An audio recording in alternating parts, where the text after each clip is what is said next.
नमस्ते मेरे प्यारे दोस्तों सेट सिर्फ देख लेना महत्वपूर्ण नहीं होता है। महत्वपूर्ण यह है कि सारे क्वेश्चन आंसर को ध्यान में रखना और साथ में महत्वपूर्ण प्रश्नों का रिवीजन करना जो परीक्षाओं में बार बार पूछा जाता है, और ये सारी चीज़ें आपकी परीक्षा में काम आए और आप सफल हो जाएं।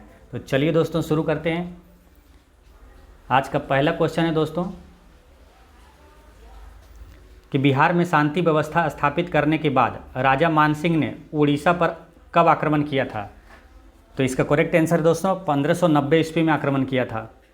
दोस्तों यह आक्रमण सफल रहा था और उड़ीसा पर मुगलों ने अधिकार कर लिया। नेक्स्ट क्वेश्चन है,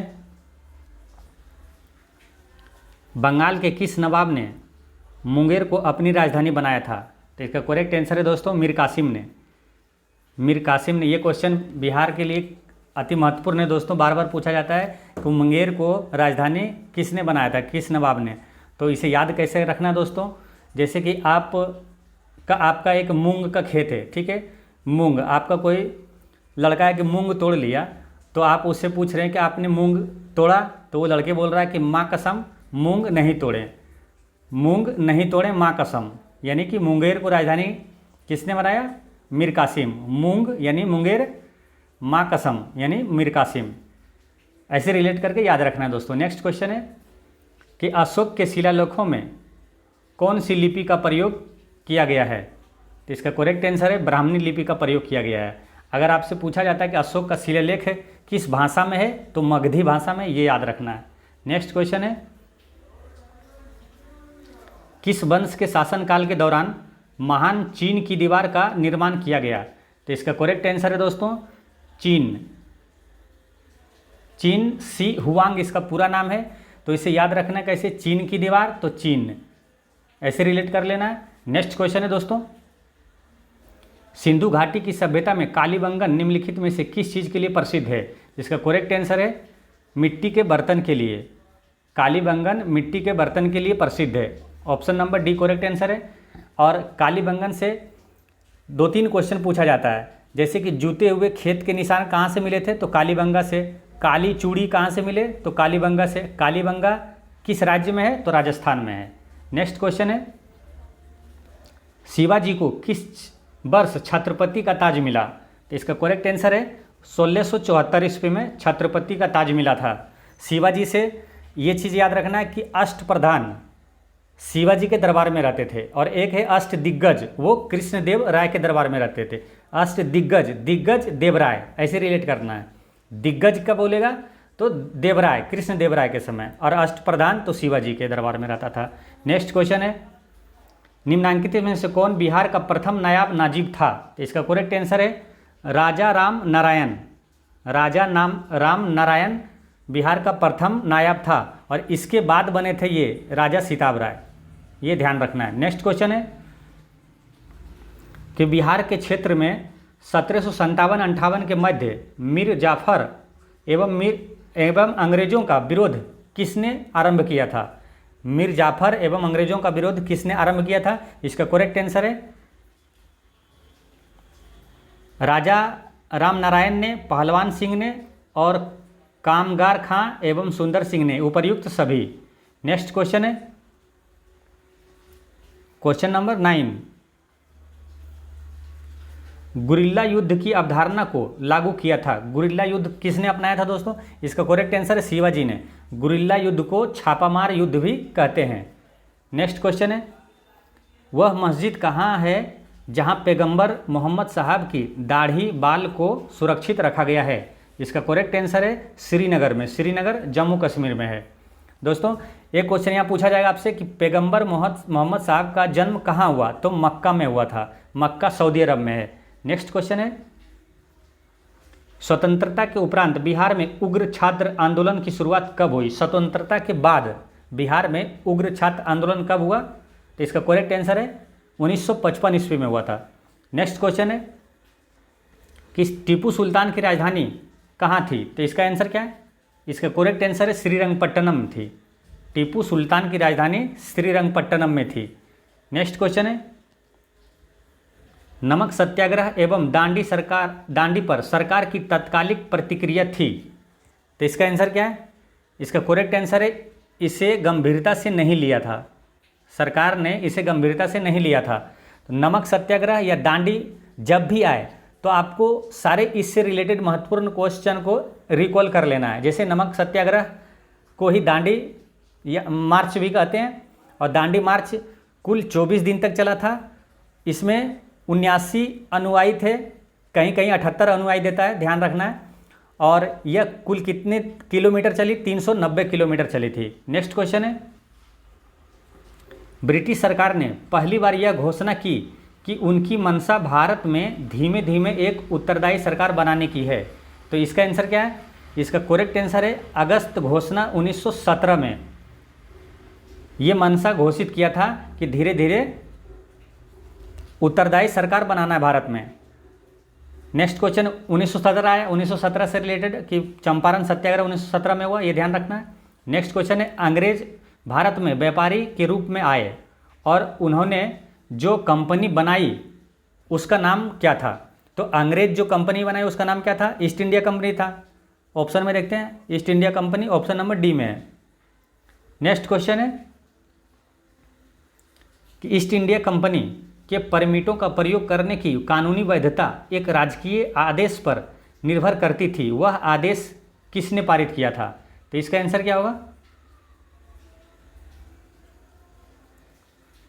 यानी कि ये आदेश पारित किसने किया था? तो इसका करेक्ट आंसर है 16 का आंसर हो जाएगा फर्रुखसियर ने, ऑप्शन नंबर सी। एक बार फिर से देख लीजिए दोस्तों 16 नंबर क्वेश्चन को कि ईस्ट इंडिया कंपनी के परमिटों का प्रयोग करने की कानूनी वैधता एक राजकीय आदेश पर निर्भर करती थी, वह आदेश किसने पारित किया? तो फर्रुखसियर ने किया था। अब फर्रुखसियर की बात आई तो फर्रुखसियर से रिलेटेड एक महत्वपूर्ण क्वेश्चन ये पूछा जाता है कि किस मुगल शासक को घृणित कायर कहा गया है? तो कायर फर्रुखसियर, कायर जब पूछे घृणित कायर, कायर फर्रुखसियर, ऐसे रिलेट कर लेना है, कायर फर्रुखसियर। नेक्स्ट क्वेश्चन है कि बिहार की उत्तर से दक्षिण की लंबाई क्या है? दोस्तों बिहार की लंबाई दो ही पूछता है, एक उत्तर से दक्षिण, एक पश्चिम से पूरब। तो वो दोनों लंबाई है कितनी? वो दो याद रखना है, संख्या है, एक है 3, 4, 5, ये लगातार हो गया 3, 4, 5, और एक है 483। यही दोनों में से आंसर होता है। बिहार की जब भी लंबाई पूछे तो यही दोनों में से कोई आंसर होगा। तो ऑप्शन में 483 है नहीं, 3, 4, 5 वाला है, तो ये टिक कर देंगे, ठीक है। और इसे याद कैसे रखना है कि 3, 4, 5 वाला होगा या तो 483 होगा। तो 3, 4, 5 ये तो लगातार है, 483 है कि 483 ईसा पूर्व में गौतम बुद्ध की मृत्यु हुई थी, वहाँ से रिलेट करना है। और उत्तर से दक्षिण पूछा तो 3, 4, 5 ही होगा, ये कैसे कंफर्म करना है? तो उत्तर में देखिए लिखा है, जब उत्तर लिखते हैं उत्तर, तो इसमें देखिए यहाँ लिखा है 3, है ना, तो 3, 4, 5 वाला टिक कर देना है। नेक्स्ट क्वेश्चन है कि डिजिटल इंडिया भू अभिलेख आधुनिकीकरण कार्यक्रम कब शुरू किया गया? तो इसका आंसर क्या है? इसका करेक्ट आंसर है ऑप्शन नंबर डी, क्योंकि भू अभिलेख आधुनिकीकरण का कार्यक्रम 2008 में शुरू हुआ था, इसे याद रखना है। नेक्स्ट क्वेश्चन है, निम्न में से किस शासक ने विदेशों में आधुनिक प्रकार के दूतावास स्थापित किया? तो इसका करेक्ट आंसर है टीपू सुल्तान ने। टीपू सुल्तान ने विदेश में आधुनिक प्रकार के दूतावास स्थापित किया था। नेक्स्ट क्वेश्चन है, सन 1690 में किस भारतीय नगर की खोज जोब चौरनक ने की? तो जोब चौरनक किसकी खोज किया था? तो कोलकाता की खोज किसने किया? जोब चौरनक ने, इसे याद रखना है, कोलकाता की स्थापना किया था जोब चौरनक ने। नेक्स्ट क्वेश्चन है, उत्तरी गोलार्ध में सबसे छोटा दिन होता है, तो इसका आंसर क्या है? इसका करेक्ट आंसर हो जाएगा 22 दिसंबर को सबसे छोटा दिन होता है उत्तरी गोलार्ध में। और सबसे बड़ा दिन पूछेगा तो 21 जून को, जिस दिन अंतर्राष्ट्रीय योग दिवस मनाते हैं, 21 जून को। नेक्स्ट क्वेश्चन है कि जून के महीने में मानसून का फटना वर्षा लाता है, कहाँ लाता है? तो एक चीज़ तो ये ध्यान रखना है कि सबसे पहले मानसून कहाँ प्रवेश करती है? केरल में। एक तो केरल तो आंसर होना ही है। अब देखते हैं कि और किस में होगा। तो इसका करेक्ट आंसर हो जाएगा ऑप्शन नंबर बी, केरल और तमिलनाडु के दक्षिणी तट में ये मानसून लाता है। नेक्स्ट क्वेश्चन है कि खाद्य श्रृंखला से अभिप्राय है इनमें से किसके द्वारा ऊर्जा अंतरण होता है? तो इसका आंसर हो जाएगा दोस्तों ऑप्शन नंबर सी, एक जीव से दूसरे को। यानी कि खाद्य श्रृंखला में होता क्या है कि एक जीव से दूसरे जीव के द्वारा ऊर्जा अंतरण का खाद्य श्रृंखला कहते हैं। ठीक है, एक जीव से दूसरे जीव में जो ऊर्जा का अंतरण होता है उसे खाद्य श्रृंखला कहते हैं। नेक्स्ट क्वेश्चन है, पृथ्वी का विशालतम पारिस्थितिकी तंत्र है, पृथ्वी का विशालतम पारिस्थितिकी तंत्र है कौन सा है? तो इसका करेक्ट आंसर है बायोम। बायोम। अब यहाँ याद रखना है दोस्तों कि पारिस्थितिकी शब्द सबसे पहले दिया था अर्नेस्ट हैकल ने, और पारिस्थितिकी तंत्र पूछेगा तो जी टेंसले ने दिया था। तंत्र पूछे, अगर तंत्र लग गया, पारिस्थितिकी तंत्र शब्द सबसे पहले किसने दिया? तो जी टेंसले ने, इसे याद रखना है। नेक्स्ट क्वेश्चन है, ग्रेट बैरियर रीफ कहाँ है? तो इसका करेक्ट आंसर है ऑस्ट्रेलिया में, इसे याद रखना है। नेक्स्ट क्वेश्चन है, निम्नलिखित में से कौन सी पर्वत श्रृंखला यूरोप तथा एशिया को अलग करती है? तो इसका करेक्ट आंसर है यू है ना, यू, तो यूराल वाला, यूराल पर्वत श्रृंखला एशिया और यूरोप को अलग करता है। तो इसे याद रखना है, यहाँ से रिलेट करके यूरोप और एशिया के बारे में पूछेगा तो यू वाला आंसर खोजना है, रिलेट कर लेना है तो याद रहेगा। यूरोप और एशिया को अलग करेगा यूराल पर्वत। नेक्स्ट क्वेश्चन है कि हिमालय में 3600 मीटर से ऊपर एक विशिष्ट प्राकृतिक वनस्पति है, यानी कि हिमालय में 3600 मीटर के ऊपर कौन सी वनस्पति पाई जाती है? तो इसका करेक्ट आंसर है अल्पाइन घास स्थल पाई जाती है। नेक्स्ट क्वेश्चन है, निम्नलिखित में से कौन से दो शहर उत्तर दक्षिण कॉरिडोर से जुड़े हुए हैं? तो सबसे उत्तर में कौन है? श्रीनगर, और दक्षिण में कन्याकुमारी। कन्याकुमारी तमिलनाडु में है, तो उत्तर और दक्षिण कॉरिडोर से जुड़े हैं श्रीनगर और कन्याकुमारी। नेक्स्ट क्वेश्चन है, भारत में निम्नलिखित में से किस स्थान पर सबसे पहला जल विद्युत शक्ति संयंत्र लगाया गया था?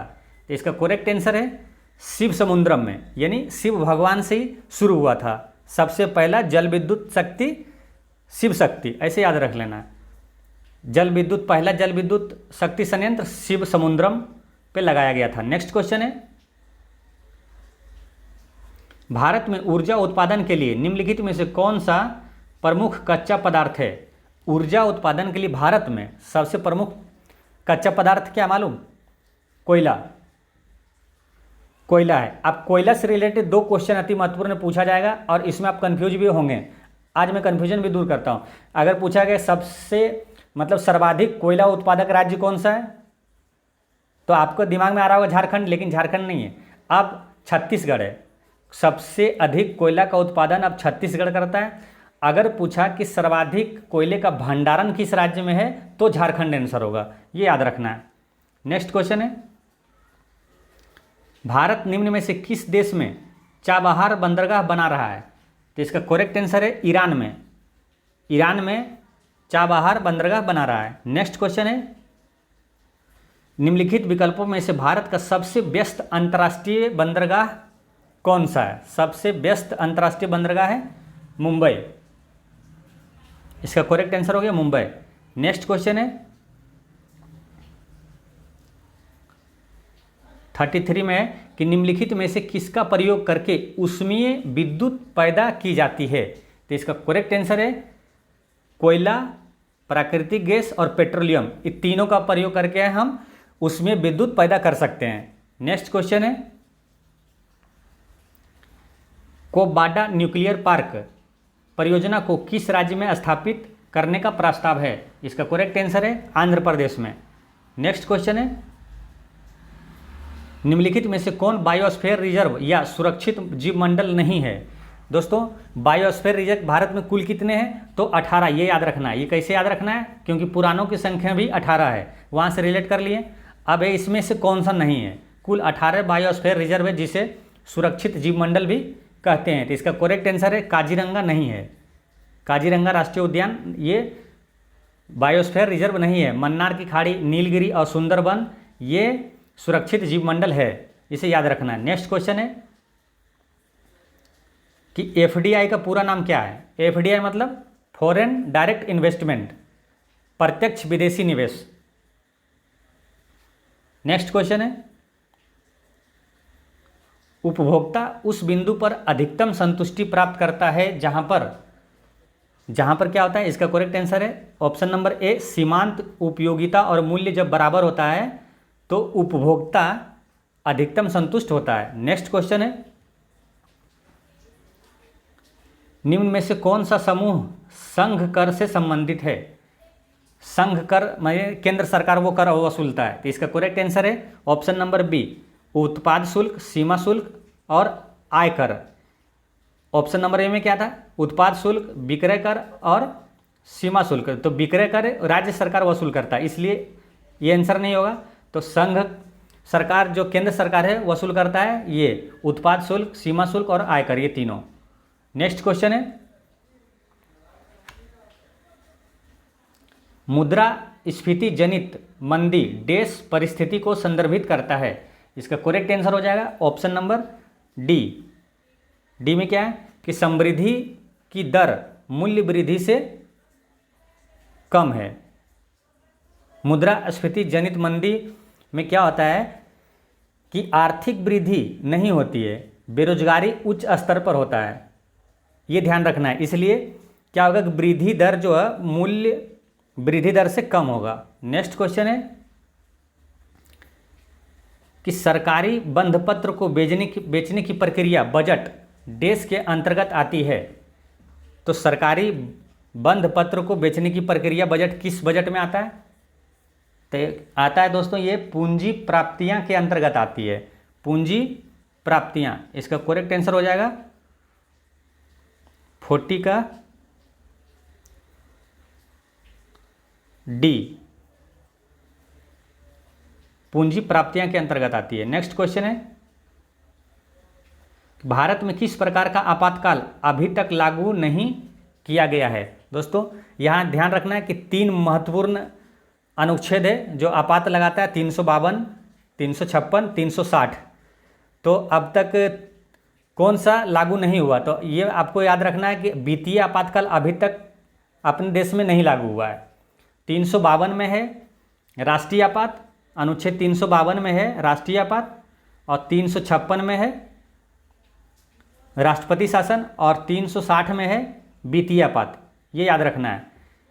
एक क्वेश्चन यहाँ से पूछा जाएगा आपसे कि राष्ट्रीय जो आपात है, राष्ट्रीय आपात अब तक कितनी बार लागू हुआ भारत में, तो अब तक 3 बार राष्ट्रीय आपात लगाया गया है। कब कब, तो एक बार 1962 में लगाया गया था, और एक बार 1971 में, और तीसरा लगा था 1975 में। ये याद रखना है, 3 बार अब तक राष्ट्रीय आपात लगा है। नेक्स्ट क्वेश्चन है, आपातकाल की किन परिस्थितियों में ऐसे कानून या कार्यकारी आदेश पारित किए जा सकते हैं जो अनुच्छेद 19 के विरुद्ध हो। तो इसका करेक्ट आंसर हो जाएगा ऑप्शन नंबर ए, युद्ध या बाह्य आक्रमण के कारण।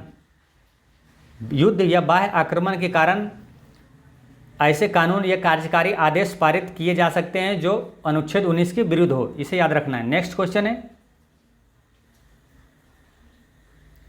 राज्य विधानमंडल की सदस्यता के लिए योग्यता का निर्धारण संविधान के अनुच्छेद 173 के तहत दिया गया है, यह किसके अंतर्गत आता है। तो इसका करेक्ट आंसर है दोस्तों राज्य सरकार के अंतर्गत आता है। राज्य विधानमंडल की सदस्यता यानी राज्य सरकार के अंतर्गत आता है। नेक्स्ट क्वेश्चन है, राज्यपाल द्वारा जारी अध्यादेश अनुमोदन में अधीन है। तो इसका करेक्ट आंसर क्या है, ऑप्शन नंबर बी, राज्य विधानमंडल के अधीन होता है। राज्यपाल जो द्वारा जारी होता है अध्यादेश, वो राज्य विधानमंडल के अधीन होता है। अब यहाँ 2 क्वेश्चन महत्वपूर्ण पूछा जाता है कि राज्यपाल जो है अध्यादेश किस अनुच्छेद के तहत जारी करता है। तो इसका करेक्ट आंसर है अनुच्छेद 213 के तहत, अनुच्छेद 213 के तहत राज्यपाल अध्यादेश जारी करता है। और राष्ट्रपति किस अनुच्छेद के तहत जारी करता है, तो ये वाला जो एक बीच वाला है इसको इधर ले आना, यानी कि सीरियल नंबर में कर दीजिए 1 2 3। अनुच्छेद 123 में राष्ट्रपति अध्यादेश जारी करता है, इसे याद रखना है। नेक्स्ट क्वेश्चन है,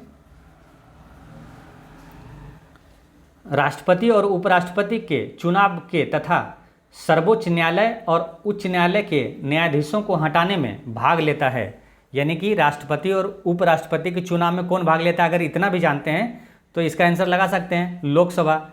राष्ट्रपति और उपराष्ट्रपति के चुनाव में ये रक्षा मंत्रालय नहीं भाग लेता, प्रधानमंत्री कार्यालय ये सब नहीं लेता है, लोकसभा लेता है। तो आप आंसर कर सकते हैं। और सर्वोच्च न्यायालय और उच्च न्यायालय के न्यायाधीशों को हटाने में भी लोकसभा भाग लेता है। नेक्स्ट क्वेश्चन है, भारतीय संसद की सबसे बड़ी समिति कौन सी है? तो इसका आंसर क्या है? इसका करेक्ट आंसर हो जाएगा प्राक्कलन समिति, ऑप्शन नंबर बी। दोस्तों, 3 मुख्य न वित्तीय समिति होता है। एक होता है प्राक्कलन समिति,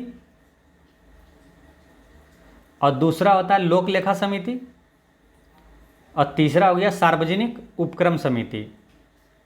अब आपसे एक क्वेश्चन यहाँ पूछा जाता है कि किस समिति में केवल लोकसभा के सदस्य होते हैं? तो प्राक्कलन समिति में केवल लोकसभा के सदस्य होते हैं, 30 सदस्य होते हैं। और ये जो लोक लेखा समिति है, लोक लेखा समिति में 22 सदस्य होते हैं, जिसमें 15 होता है लोकसभा से और 7 होता है राज्यसभा से। और सार्वजनिक उपक्रम समिति में भी 22 सदस्य होते हैं टोटल, उसमें भी 15 होता है लोकसभा से और 7 होगा राज्यसभा से, इसे याद रखना है। नेक्स्ट क्वेश्चन है कि भारत के नियंत्रक एवं महालेखा परीक्षक की रिपोर्ट की समीक्षा करने वाली संसदीय समिति है। तो इसका करेक्ट आंसर है, यानी कि भारत के नियंत्रक एवं महालेखा परीक्षक की रिपोर्ट की समीक्षा करने वाली संसदीय समिति कौन सा है? तो इसका करेक्ट आंसर है ऑप्शन नंबर सी, लोक लेखा समिति। लोक लेखा समिति ही उसकी रिपोर्ट की समीक्षा करता है। नेक्स्ट क्वेश्चन है, नागरिकों के मूल अधिकारों पर इनमें से कौन प्रतिबंध लगा सकता है? नागरिकों के मूल अधिकार पर कौन प्रतिबंध लगा सकता है? तो इसका करेक्ट आंसर है संसद, संसद ही लगा सकता है। नेक्स्ट क्वेश्चन है, गुजरात के पास लोकसभा के कितनी सीटें हैं? तो गुजरात के पास लोकसभा की 26 सीटें हैं, राज्यसभा का पूछेगा तो 11 सीटें हैं, इसे याद रखना है। नेक्स्ट क्वेश्चन है, भारतीय संसद में निम्न में से कौन बजट प्रस्तुत करता है? तो बजट कौन प्रस्तुत करता है? वित्त मंत्री। अभी वर्तमान में कौन है? निर्मला सीतारमण। नेक्स्ट क्वेश्चन है, जल का क्वथनांक उच्च तुंगता पर किस कारण से घट जाता है? तो इसका करेक्ट आंसर है उच्च वायुमंडलीय दाब के कारण। उच्च वायुमंडलीय दाब के कारण जल का क्वथनांक उच्च तुंगता पर घट जाता है। और यहाँ एक क्वेश्चन याद रखना है कि जल का जो घनत्व है सबसे अधिकतम किस डिग्री पर होता है? 4 डिग्री सेल्सियस पे, और 0 डिग्री सेल्सियस पे वो जम जाता है और 100 डिग्री सेल्सियस पे उबलने लगता है। नेक्स्ट क्वेश्चन है, शीतलन की दर निर्भर करती है?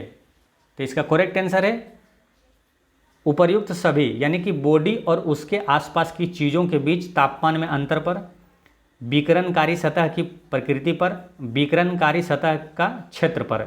यानी सिंपल भाषा में समझिए दोस्तों कि शीतलन यानी कि ठंडा, यानी कि कोई छोटे बर्तन में, यानी कि छोटे बर्तन में अगर आप गर्म पानी रखें और उसे फिर बड़ा बर्तन में रख देंगे तो वो जल्दी ठंडा हो जाएगा। यानी कि उसके सतह और क्षेत्रफल पर भी निर्भर करता है और उसके आसपास के तापमान पर भी निर्भर करता है कि कितनी जल्दी वो ठंडा हो जाएगा। यानी उपर्युक्त सभी आंसर हो गया। नेक्स्ट क्वेश्चन है,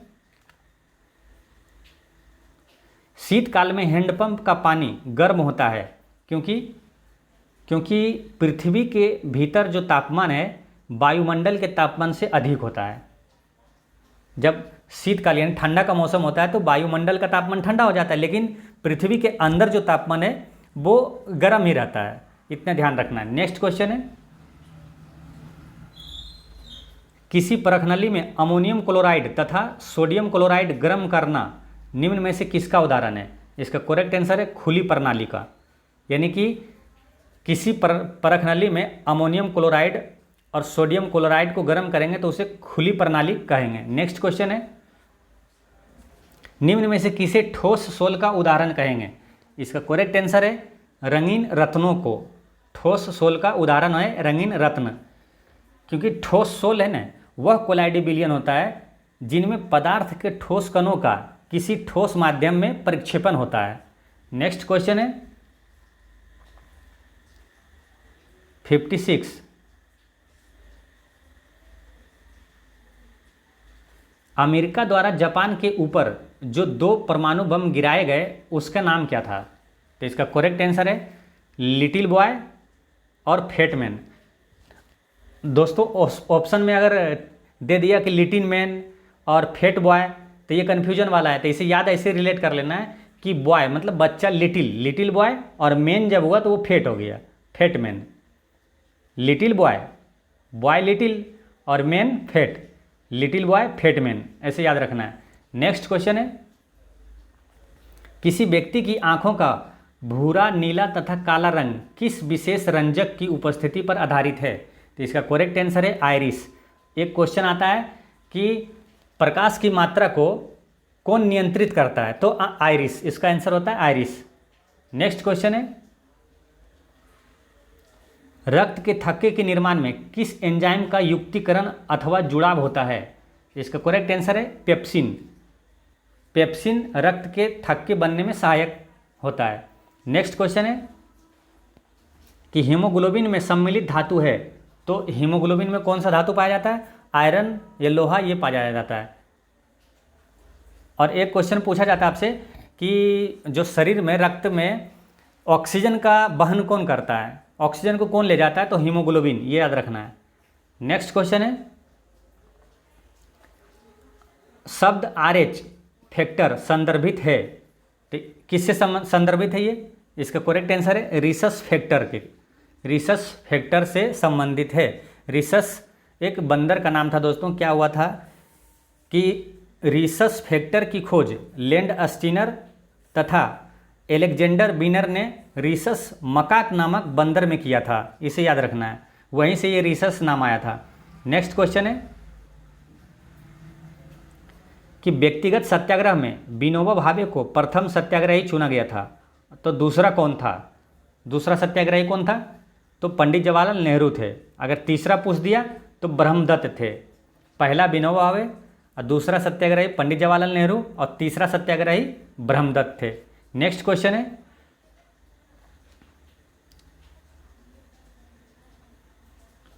भारतीय स्वतंत्रता संग्राम के संदर्भ में 16 अक्टूबर 1905 निम्नलिखित में कारणों में से किसके लिए प्रसिद्ध है? तो 1905, 16 अक्टूबर 1905, तो 1905 में क्या हुआ था? एक बंगाल विभाजन हुआ था और स्वदेशी आंदोलन हुआ था।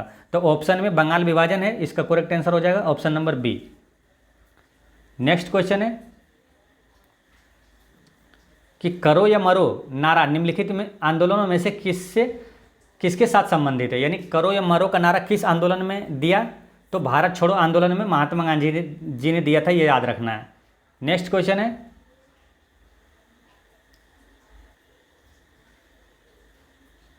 दांडी यात्रा के साथ निम्नलिखित में से क्या प्रारंभ हुआ?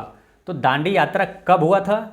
तो ये याद रखना है, दांडी यात्रा का प्रारंभ 12 मार्च 1930 में हुआ। तो अब देखिए कि ऑप्शन में 1930 में कौन हुआ था? ये होम रूल आंदोलन ये 1916 में हुआ था, असहयोग आंदोलन 1920 में हुआ था, भारत छोड़ो आंदोलन 1942 में हुआ था।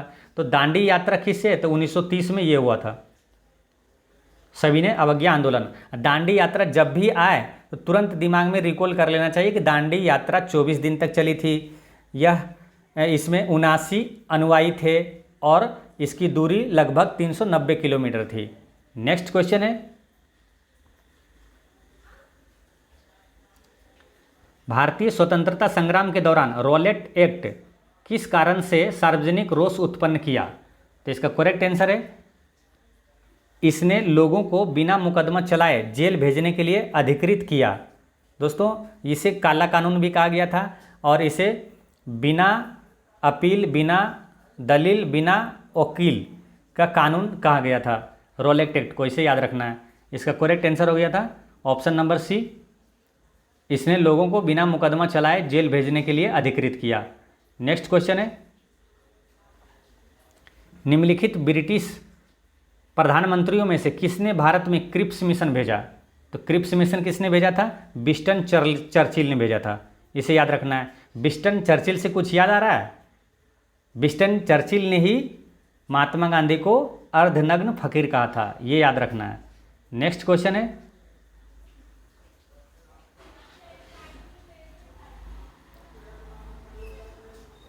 67 में है कि साइमन कमीशन की संस्तुतियों के संदर्भ में निम्नलिखित में से कौन सा एक कथन सही है?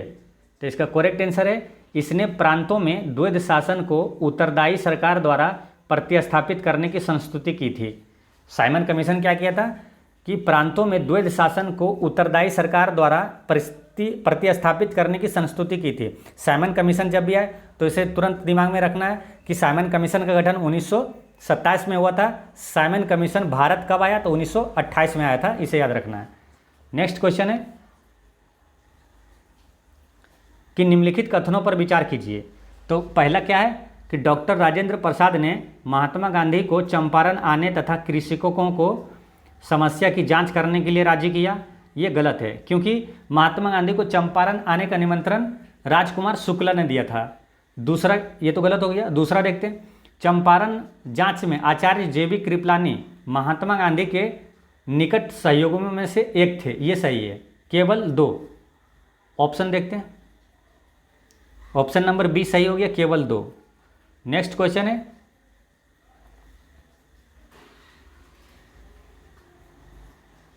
निम्नलिखित में से कौन क्रिप्स मिशन के साथ कांग्रेस के आधिकारिक वार्ताकार थे? यानी क्रिप्स मिशन के साथ कांग्रेस की तरफ से किसने वार्ताकार किए थे? तो इसका करेक्ट आंसर हो गया ऑप्शन नंबर सी, पंडित जवाहरलाल नेहरू और मौलाना आज़ाद ने किया था। नेक्स्ट क्वेश्चन है, 1942 के भारत छोड़ो आंदोलन के संबंध में निम्नलिखित में से कौन सी एक टिप्पणी सत्य नहीं है?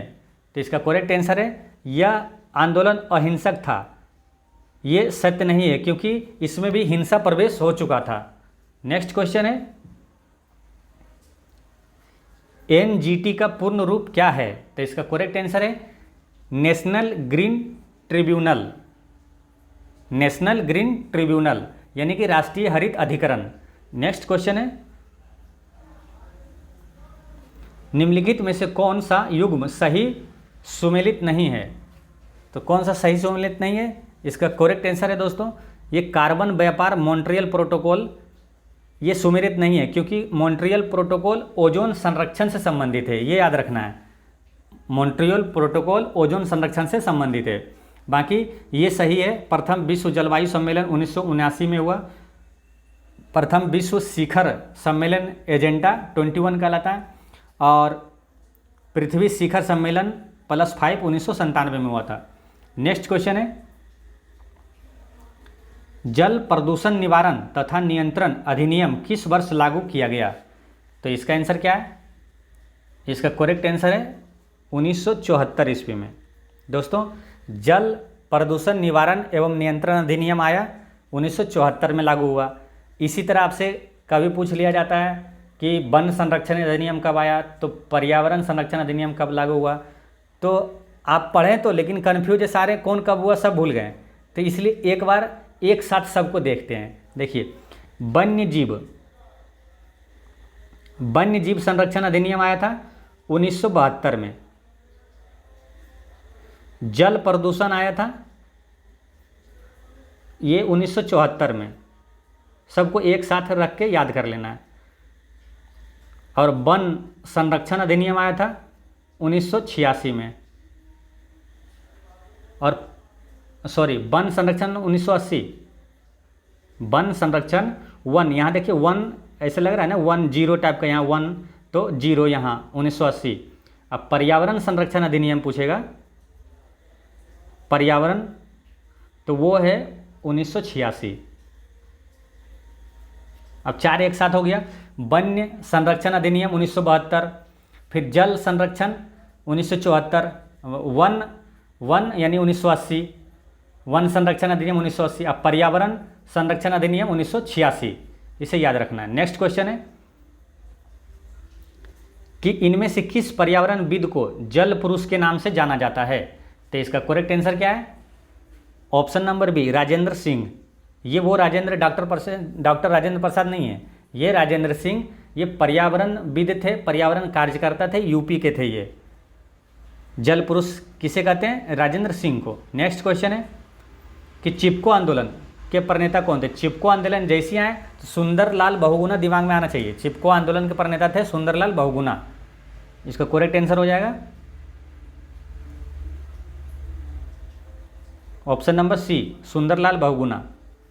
चिपको आंदोलन किससे संबंधित है? तो पेड़ों के कटाव का विरोध से था, पेड़ों के संरक्षण से संबंधित था। नेक्स्ट क्वेश्चन है, भारत में केंद्रीय गंगा प्राधिकरण की स्थापना कब की गई थी? तो इसका करेक्ट आंसर है 1985 में हुआ था। गंगा प्राधिकरण की स्थापना 1985 में हुआ था। नेक्स्ट क्वेश्चन है, यहाँ ये रिलेट कर लीजिएगा कि 1985 से बस याद रखना है कि केंद्रीय गंगा प्राधिकरण 1985। नेक्स्ट क्वेश्चन है,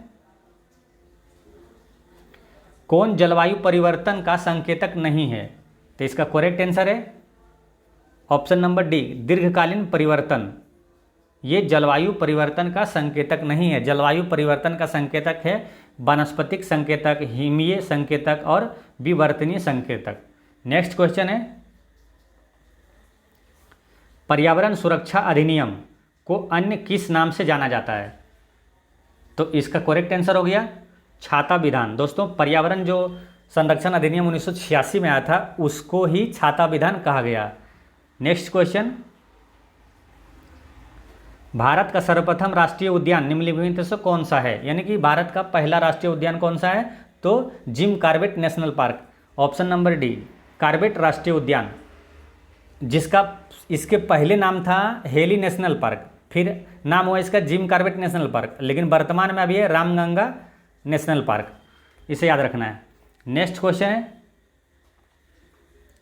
निम्नांकित में से कौन सा नेशनल वोटर्स डे है? यानी कि राष्ट्रीय मतदाता दिवस कब मनाया जाता है? तो इसका करेक्ट आंसर है 25 जनवरी। और जब भी मतदाता के बारे में आए तो आपके दिमाग में ये चीज़ आना चाहिए कि मतदाता की आयु जो है 21 वर्ष से घटाकर 18 वर्ष की किसवें संशोधन में किया? तो 61वें संविधान संशोधन के तहत आयु मतदान देने की आयु 21 वर्ष से घटाकर 18 वर्ष कर दिया था। ये याद रखना है। और एक क्वेश्चन ये भी पूछ लिया जाता है आपसे कि मतदान करने की जो न्यूनतम आयु कितनी है? तो 18 वर्ष है अभी। नेक्स्ट क्वेश्चन है, निम्नलिखित में से कौन सा तत्व प्रदूषण नहीं फैलाता है? तो इसका करेक्ट आंसर है ऑप्शन नंबर ए तांबा। तांबा प्रदूषण नहीं फैलाता है, बाकी कैडमियम, निकेल, आर्सेनिक ये प्रदूषण फैलाता है। नेक्स्ट क्वेश्चन है कि मैदानों में पर्यावरण संतुलन को बनाए रखने के लिए न्यूनतम जंगली क्षेत्र होना चाहिए। यानी कि पर्यावरण संतुलन के लिए कितना प्रतिशत वन होना चाहिए? इसका करेक्ट आंसर है 25%। 25% जंगली क्षेत्र होना चाहिए। नेक्स्ट क्वेश्चन है कि वन अनुसंधान संस्थान कहाँ स्थित है? तो इसका करेक्ट आंसर है देहरादून में। वन अनुसंधान संस्थान कहाँ है? देहरादून में। नेक्स्ट क्वेश्चन है कि गिर के शेरों को रखे जाने हेतु किस राष्ट्रीय पार्क या तो अभ्यारण्य का चयन किया गया है?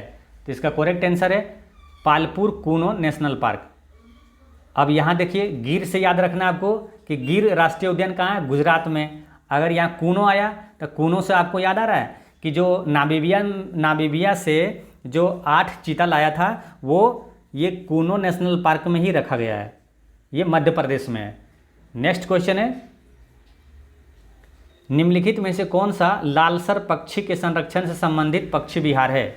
तो इसका करेक्ट आंसर है बक्सर पक्षी विहार लालसर पक्षी के संरक्षण से संबंधित है। नेक्स्ट क्वेश्चन है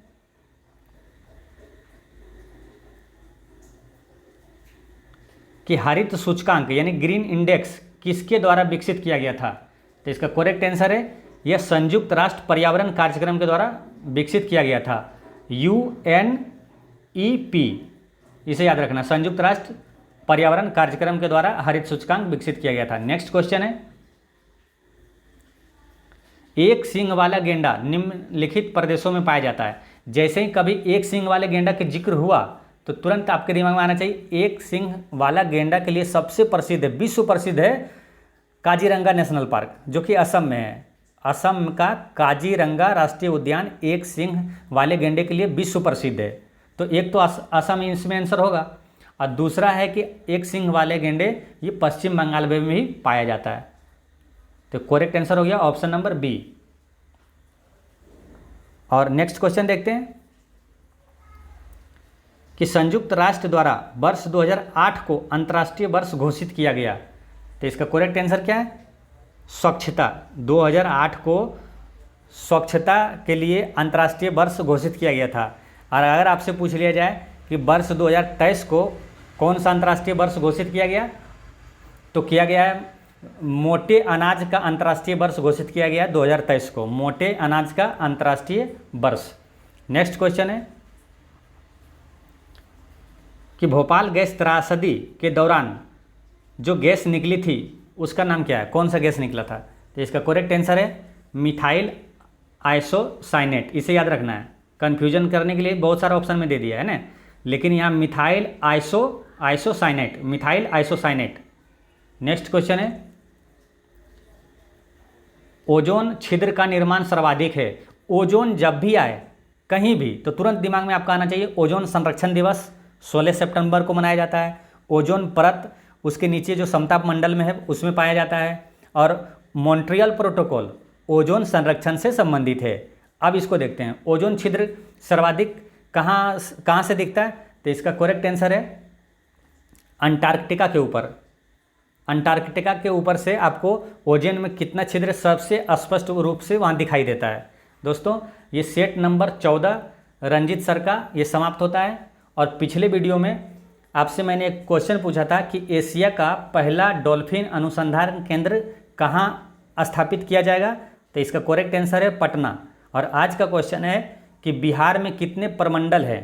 दोस्तों इसका आंसर आप कमेंट में लिखिएगा और कोई भी डाउट हो तो आप कमेंट